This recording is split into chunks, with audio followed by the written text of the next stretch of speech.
I'm Victoria Ballou-Schaefer, and we are speaking with world-renowned Vedic astrologer Joni Patry about her 2014 predictions.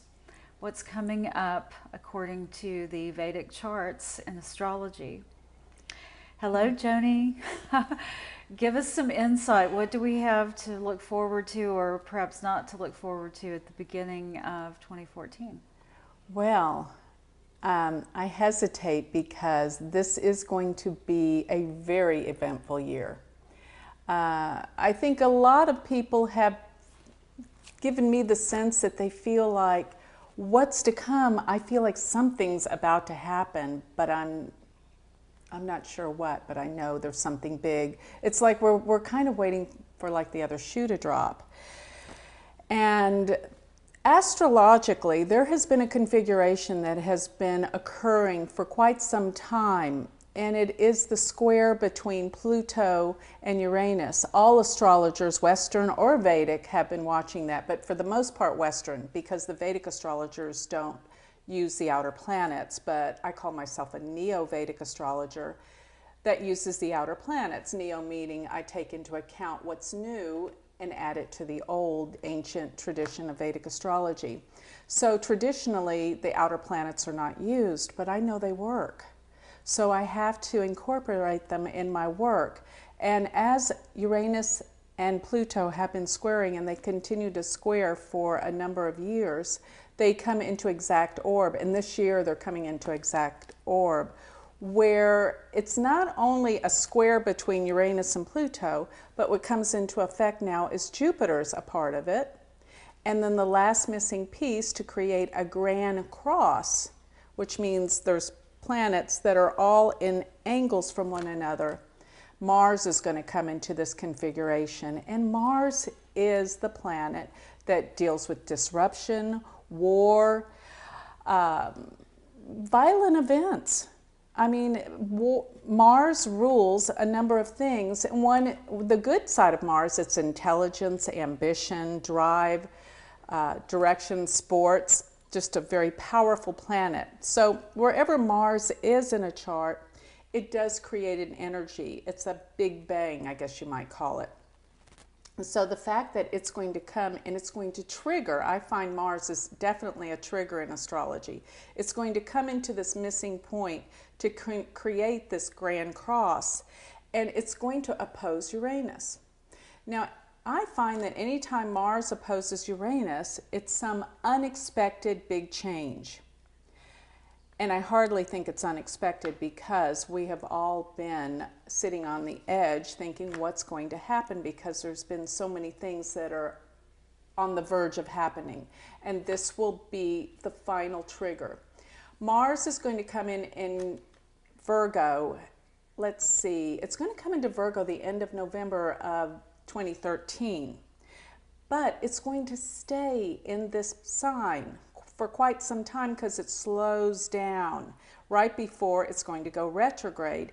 And it happens to stay in a sign for 7 months, 7 to 8 months. But there's a couple of months that it will venture out into Libra, but it'll back up into Virgo. Now let's talk about what Mars in Virgo is all about. First of all, Virgo is the sign that deals with health, diet, nutrition. And I've noticed that every time that Mars goes into Virgo and retrogrades, now let me remind you, Mars goes through the whole zodiac every 2 years. But when it slows down in its retrograde phase, when it slows down to go backwards, it stays in a sign for somewhere around 8 months, okay? So this is very, very important. And I tracked the cycle of Mars when it went retrograde in Virgo. It was approximately every 15 to 17 years that it retrogrades in the sign. Well, since Virgo deals specifically with health and healing, of course, in America, we have this health problem where health insurance is the priority of the whole presidential reign of Barack Obama. So, and Mars causes disruption. So we've got this whole health regime that's trying to be started in America, but it's falling apart. There's problems. And at the same time, I went back to every time when Mars went retrograde in the sign, and there was always some kind of health pandemic or health epidemic. And, I went back every 15 to 17 years. And the one year that I couldn't quite figure out was 1982. And, I go through the internet and I'm looking to find when, what happened those years when I find a particular aspect. So 1982, nothing was coming up. And I sat there and I contemplated for quite some time. And it dawned on me that that was the time when AIDS became such an epidemic. And all of a sudden, everybody was afraid. We didn't know what caused it. We didn't know what it was. Everybody was afraid. But that was the year that really it was the big explosion of this AIDS epidemic. And really, AIDS has killed more people than any other health epidemic of all time, and still continues to do so. So one of my predictions for this coming time span when Mars is transiting through the sign of Virgo will be about health and possible pandemics or health scares or something that will be rampant. And also about that people need to get healthy. People need to start watching, what's in their environment, what's in their foods, what's in their air, what's in their water. This is important.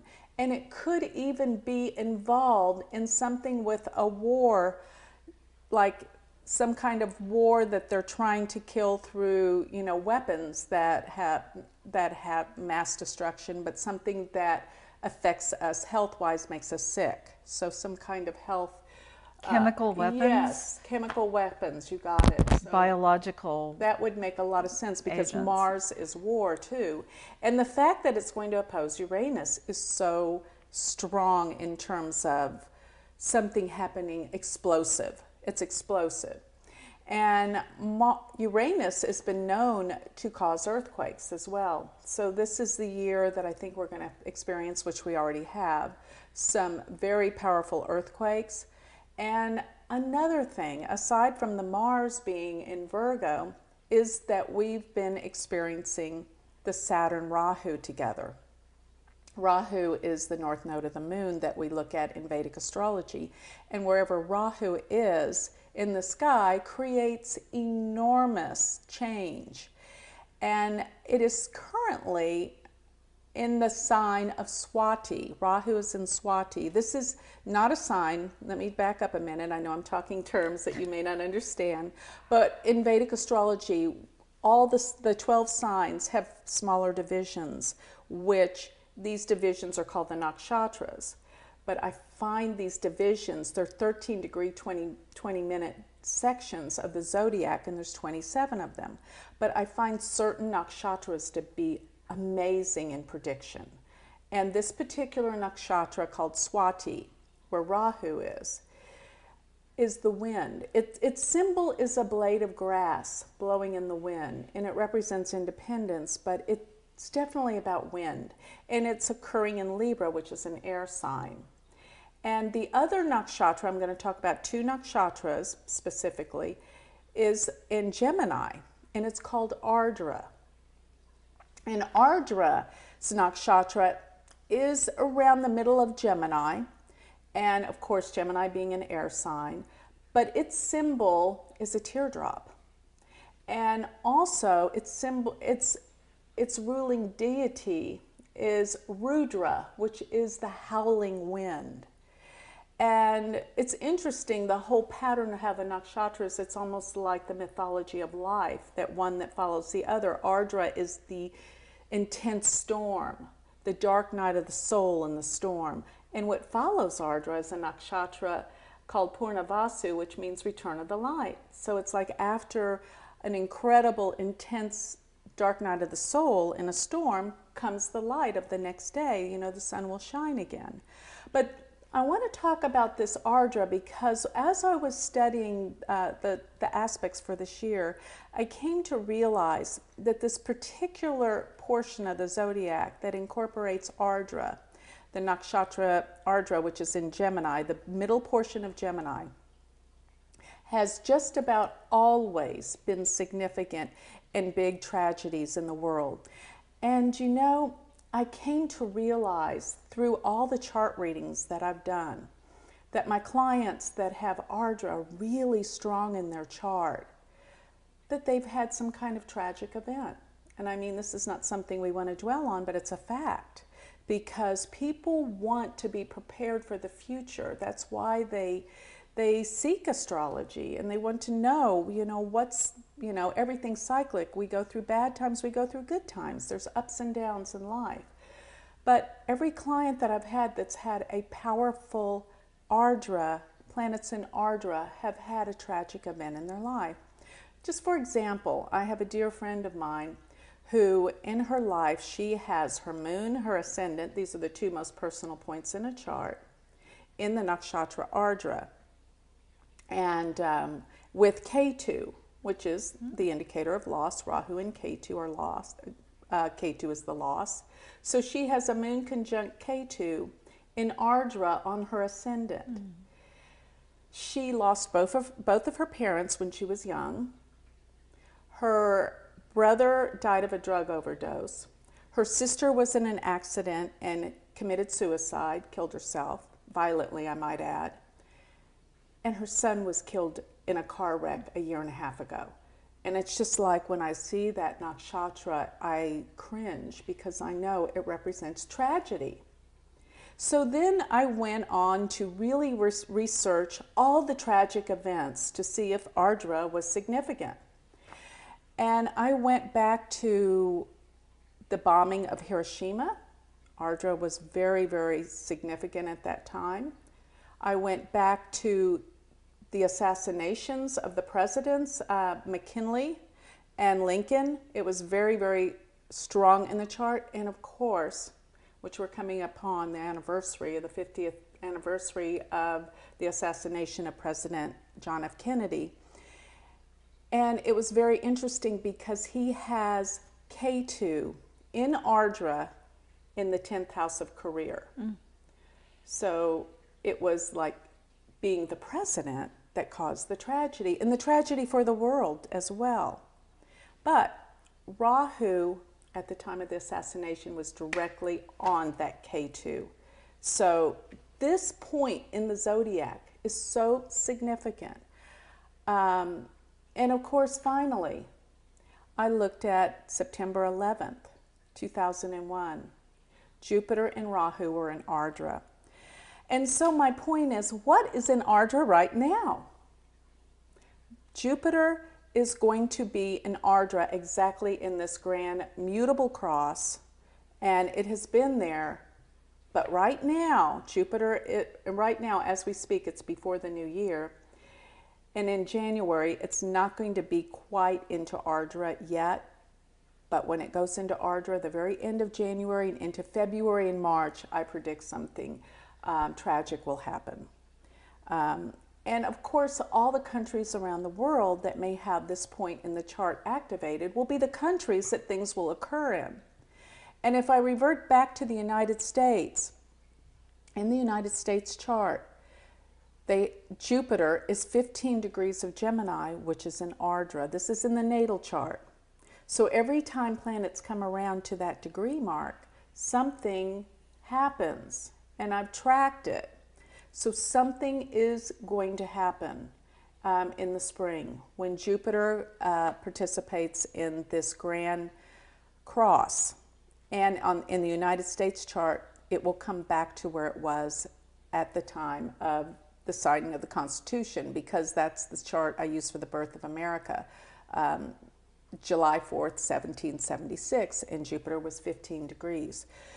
So I just wanted to give you a preempt that there is something that will be happening because of this nakshatra. I'm positive of that. And the other thing is the fact that Mars, the planet of war, is going to be going retrograde and staying in the sign of Virgo, feeling that empty point of this grand mutable cross, as well as we've got Pluto. Pluto is when countries and governments and dictatorships fall.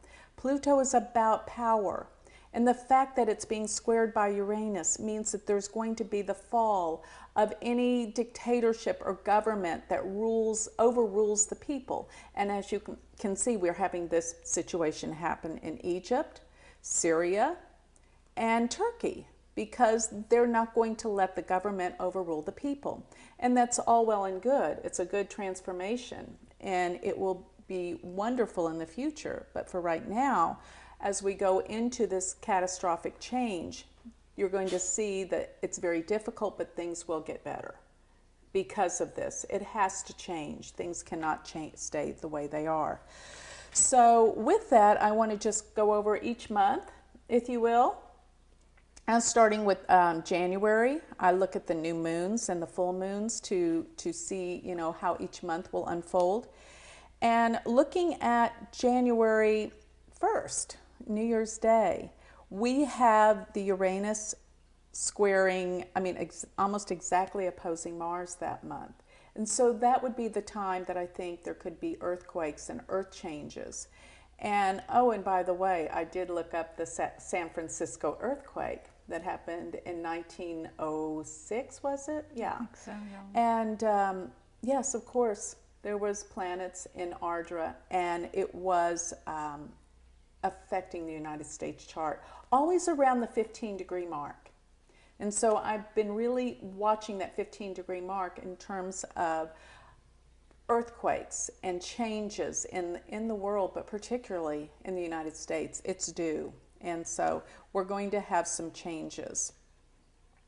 And in the month of January, this is something that's very interesting. A lot of people will enjoy this. Venus is going to go retrograde. And remember, when planets go retrograde, they're more important. They're like, wake up, look, I'm here to teach you something. And Venus rules relationships and love. And a lot of times when Venus goes retrograde, you can find old loves come back into your life, or just old experiences, and, pretty interesting, sentimental times of, really looking back at times when you were in love and you were happy, and it makes you want to go back to that. But sometimes with retrograde planets, you never really get what you're looking for.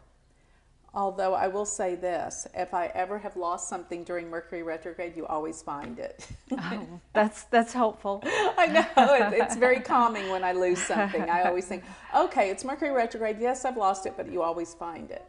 Mm-hmm. So, but with Venus, you're looking for love, and maybe you find it, but it's never the love that you want or you need. It's never the fulfillment that you think it's going to be. That's what I find with Venus retrograde. So Venus will go retrograde in December of 2013, and it's going to be retrograding from Capricorn, and it's going to go into Sagittarius. So people that have Sagittarius as an ascendant or Gemini, there's going to be some renewal of their vows and love, or maybe finding someone from the past that will re-emerge and bring back old feelings of love and contentment. But remember, when Venus goes direct, it could change again.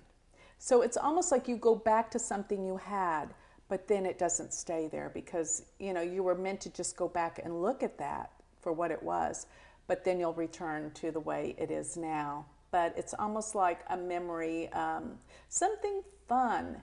A lot of people, people from their past come back. All of a sudden they get a call from someone, that they, an ex-boyfriend, an ex-partner. And yeah, it's good for a while, but I don't think that stays.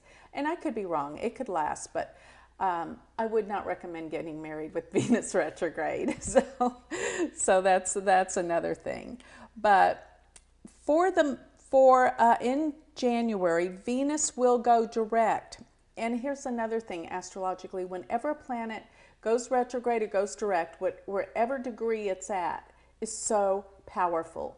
And I find that people that may have that degree in their chart, that's when events happen. I'm able to really make some solid predictions around those times. So Venus is going to go retrograde in December of 2013, and it will be in Capricorn, but it's going to spend most of its time in Sagittarius, which, people with a lot of Sag are going to be the ones that really experience this love and romance. And around 19 to 20 degrees of Sagittarius, if you have any planets there, you can be guaranteed that an old love will come back into your life, because that's the 1 degree of the whole zodiac that's going to deal with rekindling love and romance. But it's going forward at that point, so it's a very positive experience with love and relationships if you have that degree mark. And another thing that's wonderful during this month is the fact that Venus, as it's in Sagittarius here, Jupiter's in Gemini, so we get this exchange of lights with Jupiter and Venus, the two benefics.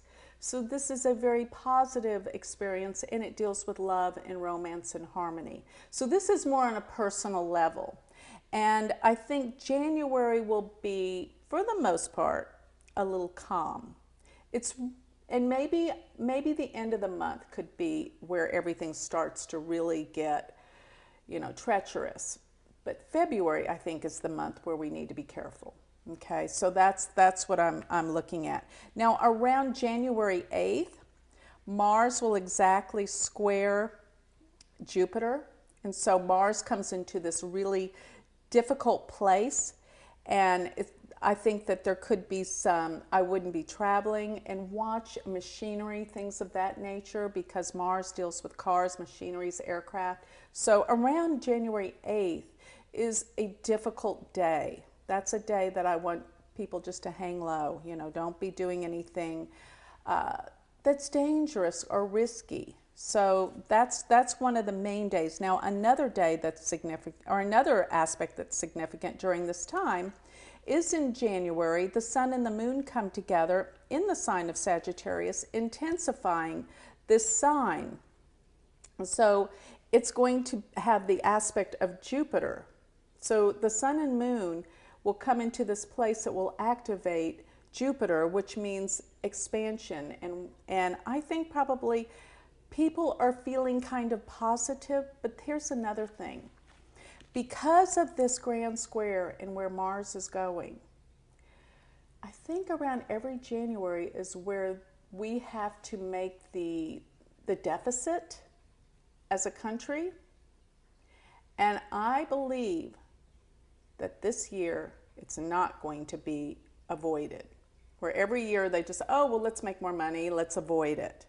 This is not the year that that's going to happen. So when the bottom falls out with this is going to create panic, because the energy is way too strong for this to pass again. Okay?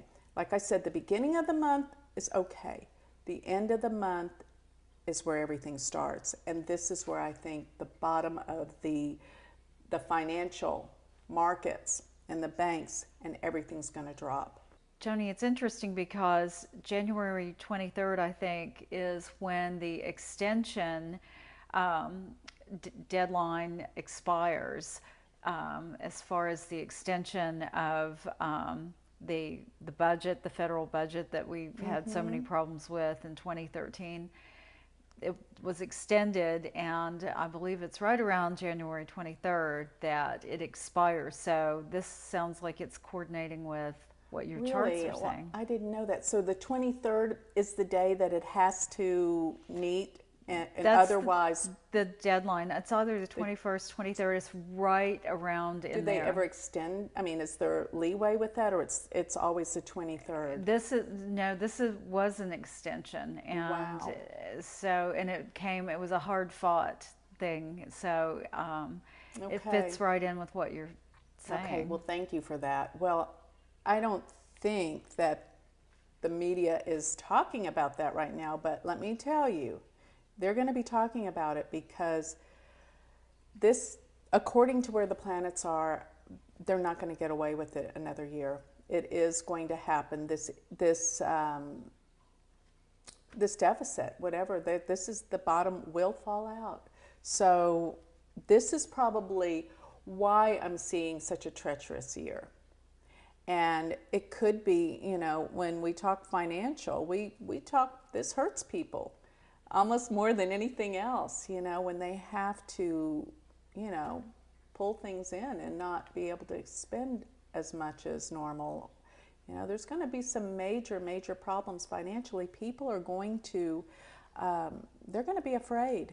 This is serious. So, Joni, it sounds like there's the economic disaster that Yes. is looming. There sounds like there's something that is environmental, earthquakes, or Yes. something that is headed our way, and then this pandemic potential that you were talking Right. about as well. And this is all in the first quarter of 2014? Yes, it will be in the first quarter, because this nakshatra, Ardra, is where Jupiter is actually going to station.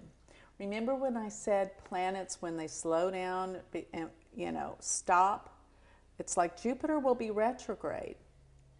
And Jupiter just turned retrograde in November. And so it's going backwards, backwards, backwards, and then it will stop. And then when it stops to go direct in the spring, it's going to stop around that 15-degree mark of Ardra. Actually, it's going to stop at 17 degrees of Gemini, which is exactly where it was on September 11th. But at this point, at this time, it's going to be stationed at that degree, which I've always said that when a planet stations, it's magnified at least 100-fold. So this is something that is bigger than we've experienced, I think. And I don't want to create fear, but this has to happen. The bottom has to fall out. Things have to change. They cannot continue, and we cannot ignore the problems that have been building and mounting for so long. So I'm looking at, let's see here, when Jupiter will hit, it will be at the end of January.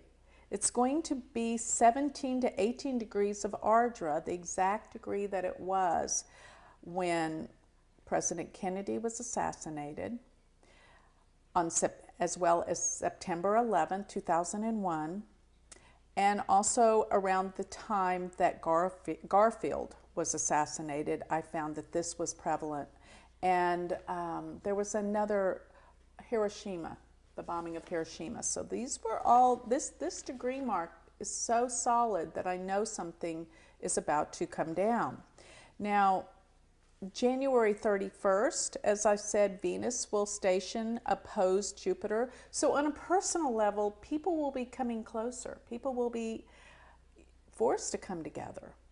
And it's a good time for romance, love. I don't know, how this mixes. But, on a personal level, things can be different than on a global level. So that's how I see this.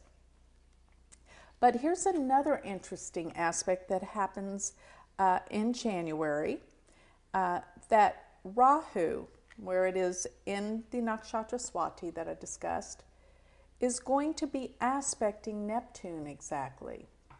And Neptune is the planet that deals with deception, denial, and illusions.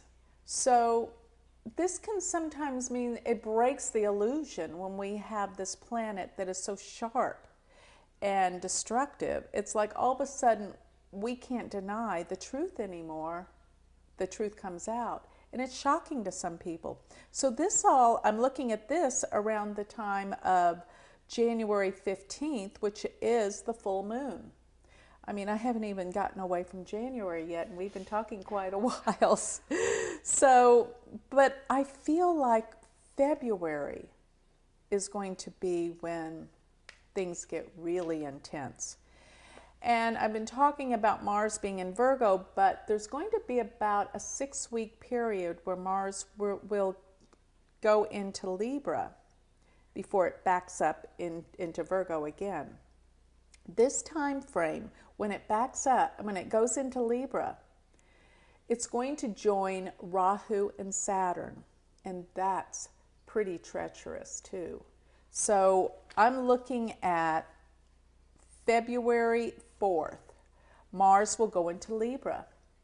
And then for quite a while, it's going to be in Libra. And I'm looking at March 1st, will be the time that Mars turns retrograde. And remember, that means Mars stations, and Mars becomes all powerful and explosive.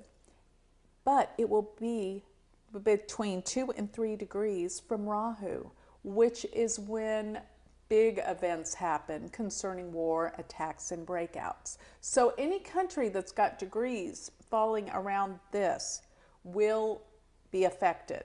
And we can go over some of those countries in just a moment, because I know some explicitly that you'll want to know about that have been in the news for quite some time, particularly North Korea.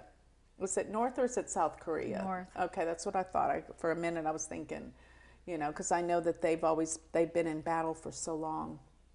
But that country needs to be watched. They kind of go in and out of the media's attention, but we cannot let that ride. We have to pay attention, because they are dangerous, and they will continue to be dangerous. Some other countries I know offhand that are going to be very, very much affected are Turkey, Syria, Israel. So my thoughts on that is that the Middle East is going to have some kind of breakout of war.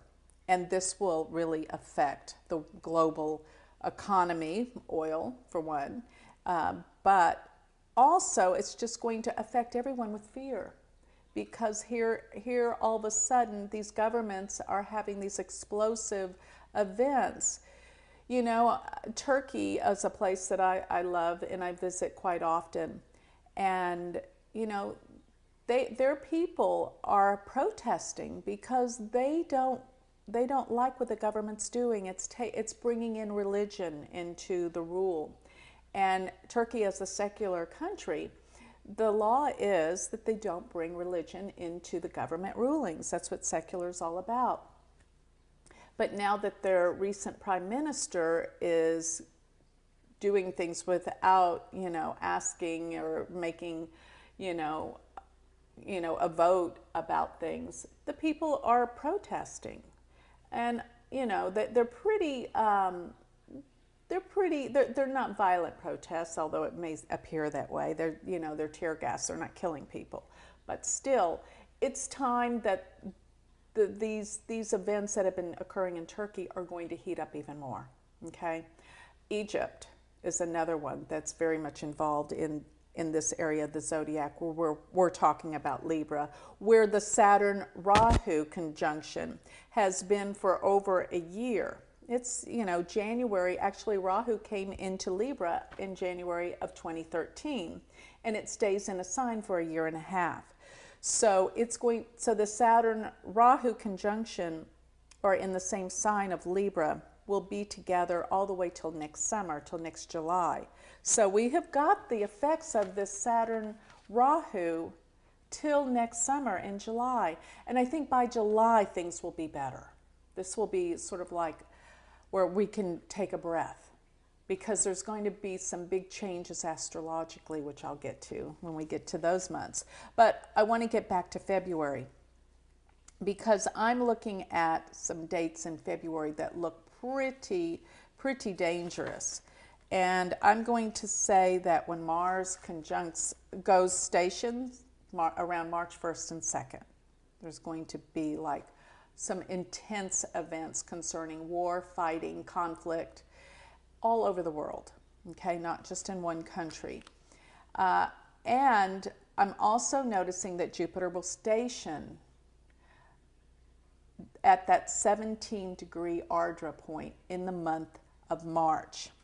And I'm also seeing that it's going to exactly square Uranus and Pluto. Well, actually, it's going to oppose.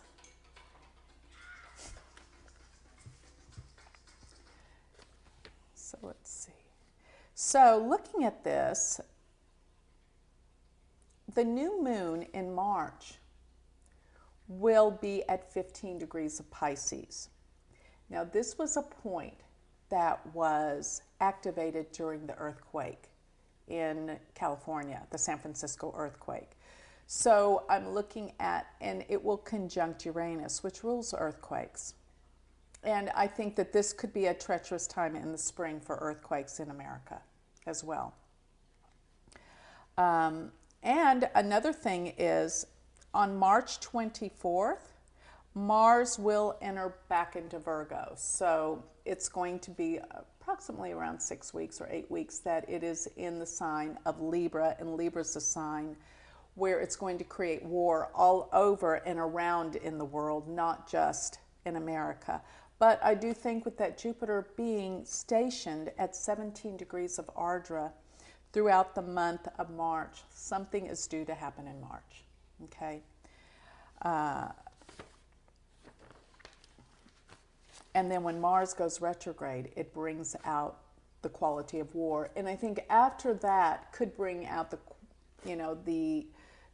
as you said, the disease potential of airstrikes with, weapons that are chemical and, very hurtful. And as I was saying, when we come to the month of July, that will be when Rahu will change out of the sign of Libra. And this will make a huge relief. This will be a relief. Because with these two planets together, these were so intense and was brought about all of the government fighting and the people, the protests, the wars. And I think finally we'll get some peace from that. We'll get a good result from that because really, people are always going to fight for their freedom. People need to feel free.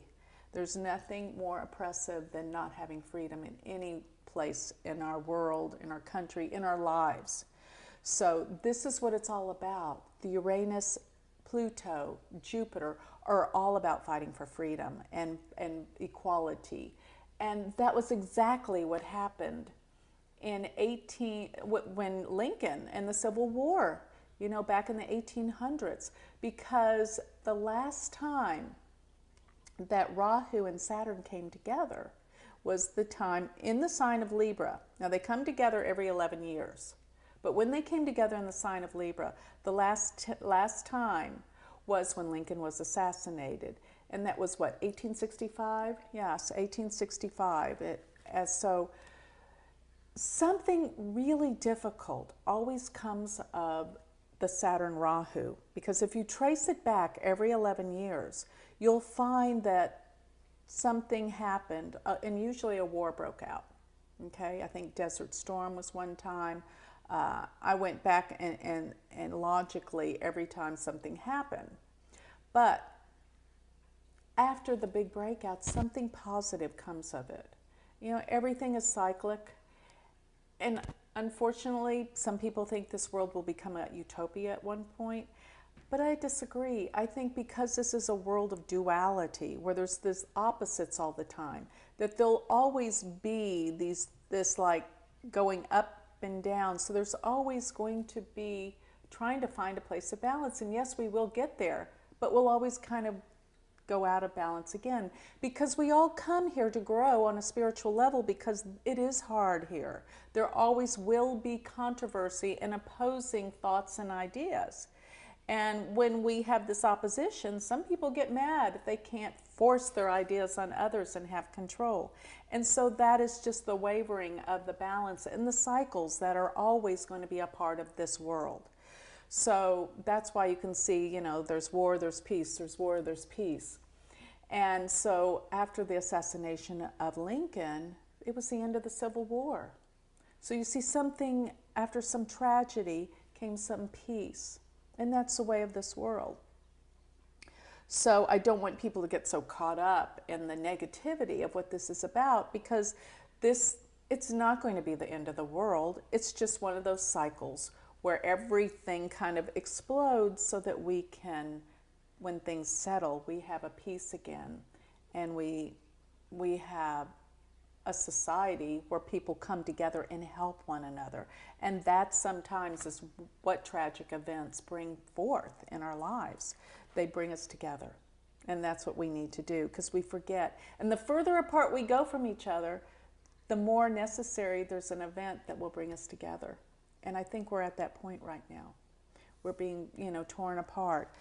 So just to give you an example, I also looked up the Oklahoma City bombing. And we had Swati is where Rahu was in Swati, which is where the Saturn Rahu are right now in Libra. And the bombing of Hiroshima, Rahu was 15 degrees of Ardra in Gemini, yes. Even Robert Kennedy had Mercury was in Ardra. And here's another thing for the more advanced astrological students to contemplate, that when you see where a planet like these nakshatras, where these events come together, these planets come together, it is the dispositor of those. I know I'm probably losing you, but it's the dispositor of those planets. In other words, the planet that rules those planets, wherever it is, will give you the indications of what is to occur and what that event is about.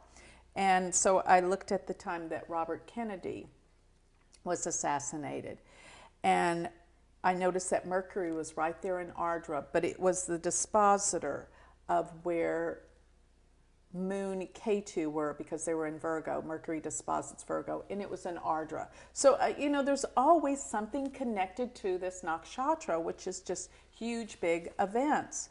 And, and here's another date that's significant. Jupiter will turn direct, meaning it's retrograde, it stops, and then it'll go direct on March 6th of this, 2014 at 16 degrees of Ardra.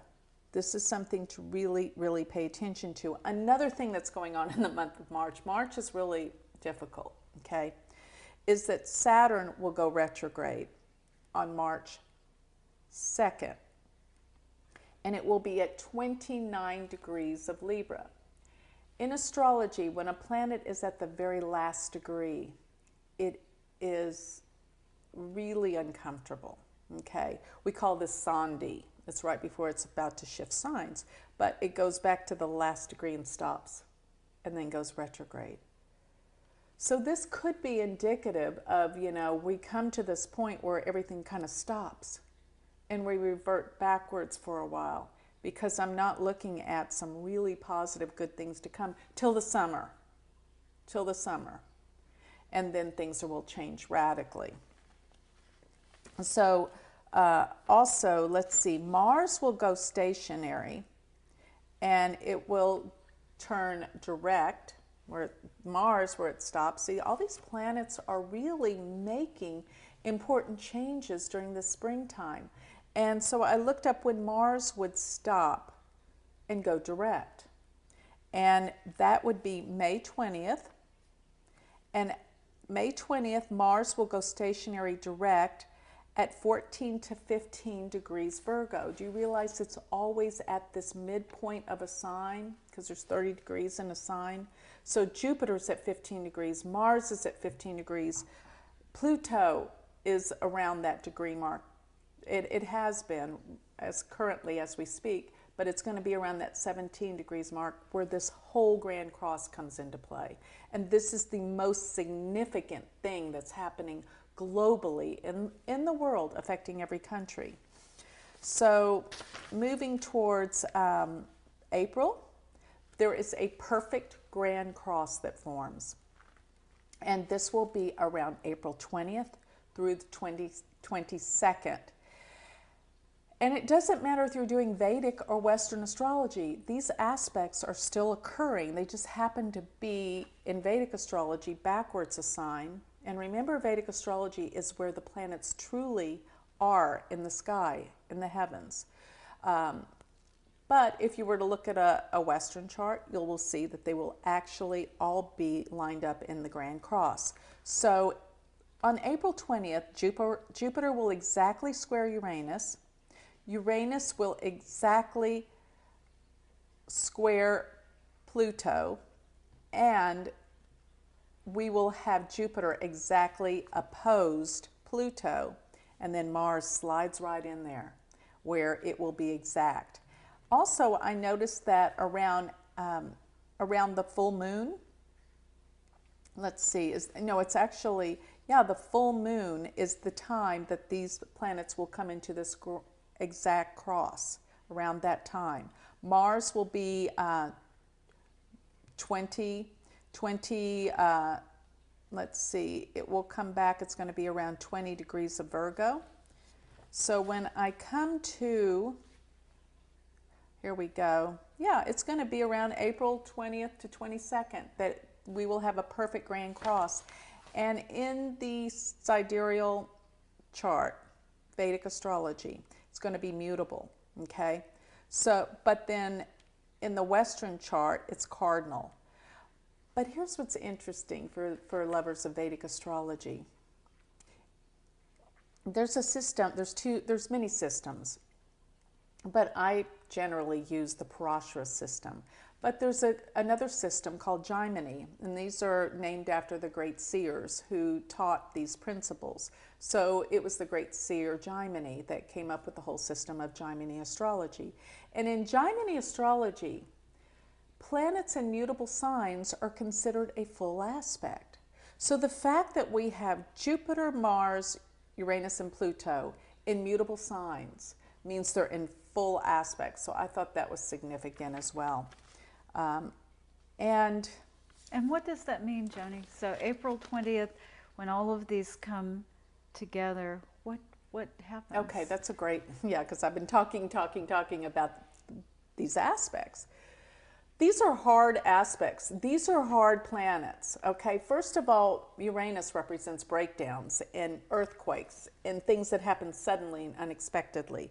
Mars is a trigger. Mars is energy, and when it comes in, boom, that's what activates it all. So we've been looking at this looming square of Uranus and Pluto for a couple of years, 2 to 3 years. It's like on and off squaring. I think it might even be more than that.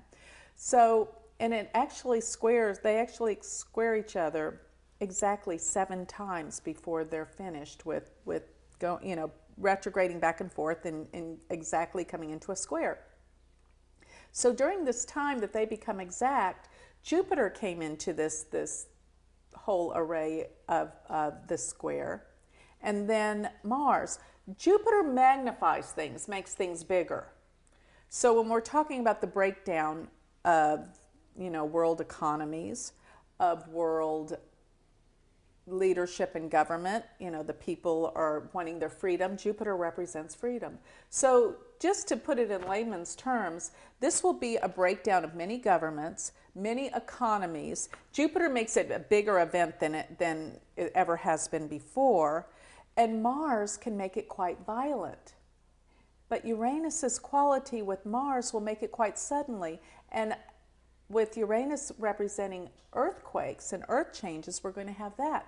And another thing that I want to mention is the fact that when Jupiter goes into when it goes into Ardra, and we have the Saturn Rahu in the nakshatra called Swati, they're both representing of the wind.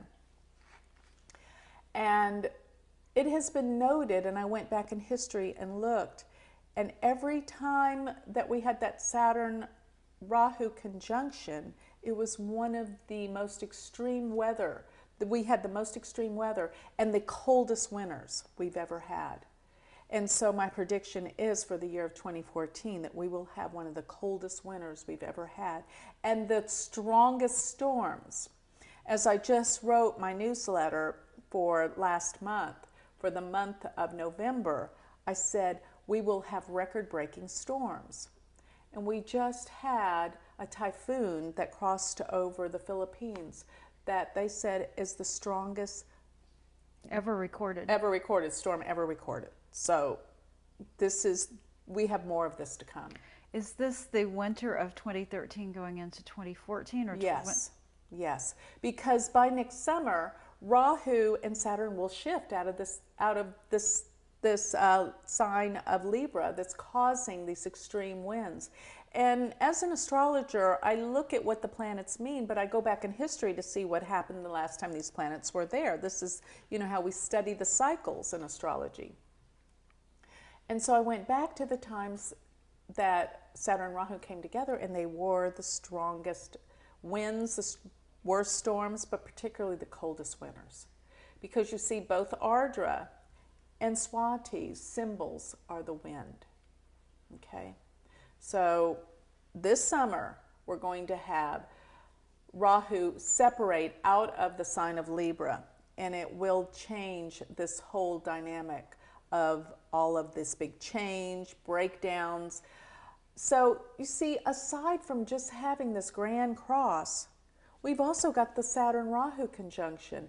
That's why I know this is the most significant year that we will experience in a lifetime. Really? I mean, I know that's pretty dramatic to say so, but you know, I've been known to be pretty dramatic. So how does the second half of the year look? Okay, I think much, much better. And by June, we're going to have Jupiter shift signs. And as Jupiter shifts signs, it's going to finally leave Gemini, and it's going to go into the sign of Cancer.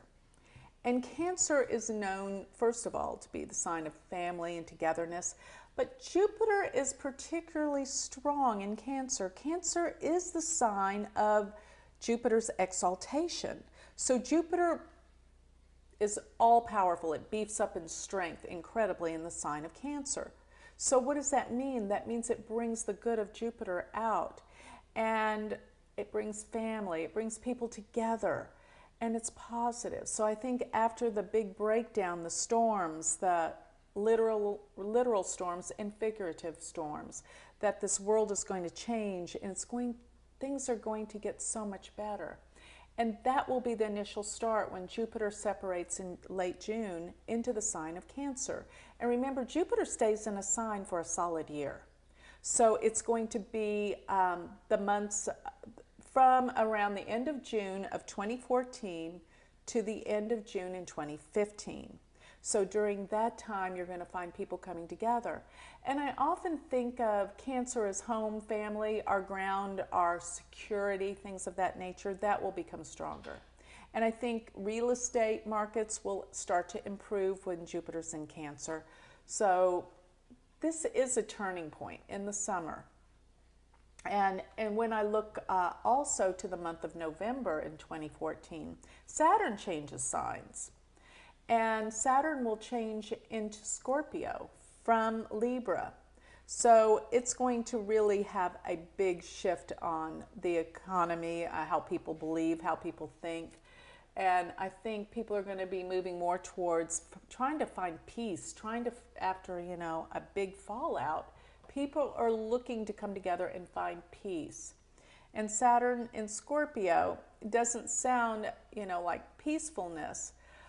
But here's the thing, Jupiter will be in Cancer and Saturn is in Scorpio, and they're creating a trine to one another, which brings together there will be a better rise. Things will be changing in the economy. There will be new inventions and new ways that money is transferred and used.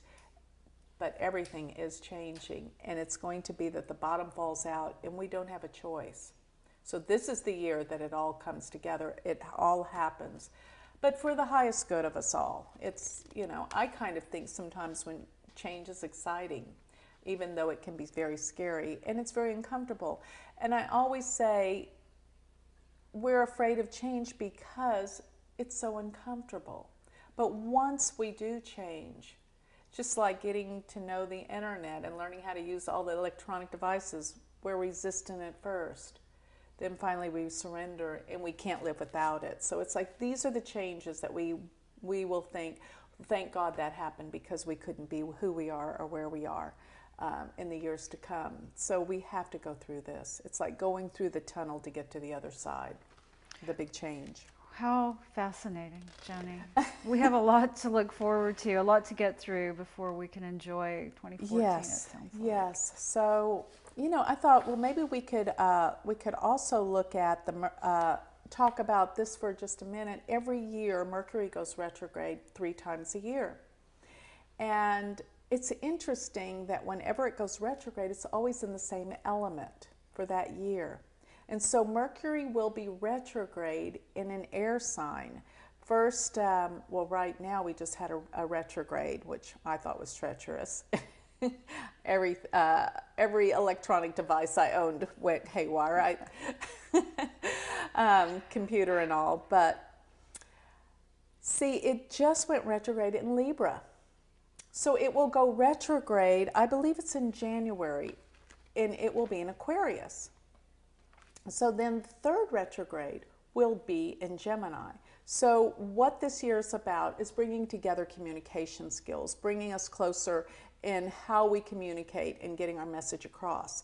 I did notice, though, in January when it goes retrograde, it will be conjunct Neptune. And this is another indication that the truth has to come out, that there will be a big shift and a big, big change concerning how we think about things. You know, we will not be allowed to be in the illusion anymore. So the Mercury retrogrades, they happen approximately 3 times a year, about 3 or 4 months apart. And I noticed there's one around January, and then the other one will come, of course, around the March, April time, and then 3 or 4 months later. So that will be something to look at and to contemplate, that it's always in an air sign. And because it's in an air sign throughout this year, be careful about your travel plans. Try not to travel when Mercury's retrograde. It's just because things will go haywire. It's not necessarily a terrible thing. And if you're going on vacation, it might be a good thing, because when Mercury goes retrograde, you have to consider it's a time to reflect. And any time a planet goes retrograde, it's a time to pull back and reassess things, whatever sign that's in, or whatever area of your chart it's in, what area of your life, it's time to reassess. The problem with our world and society is we don't think we need to go back and redo or reassess things. We're always trying to push forward.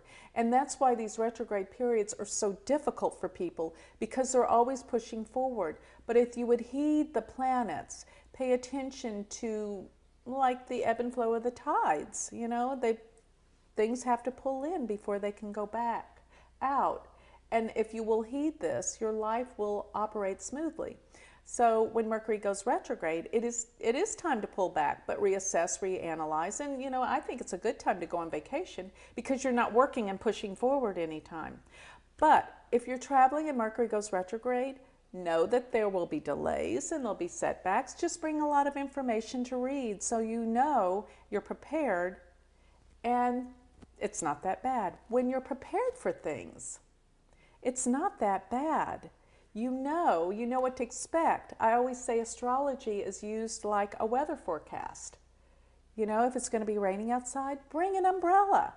And that's what this whole prediction for this year is basically about. That I want to prepare you that, yes, the economy is going to have a breakdown. Yes, there could be war, even in this country. And yes, there could be earthquakes and earth changes. And the weather will be severe. It's like we're at this ultimate crescendo of a big, massive change. And everything's intense. But once the change has come, the world will be a better place. But we have to really go with the tide and know when things are going to change, so that we can get into the flow of our life. And it's not a shock. It's just what it is.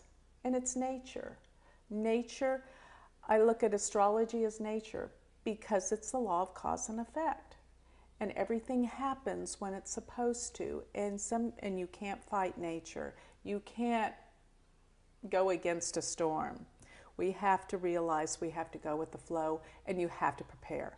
So that's what I want people to know for the coming year of 2014.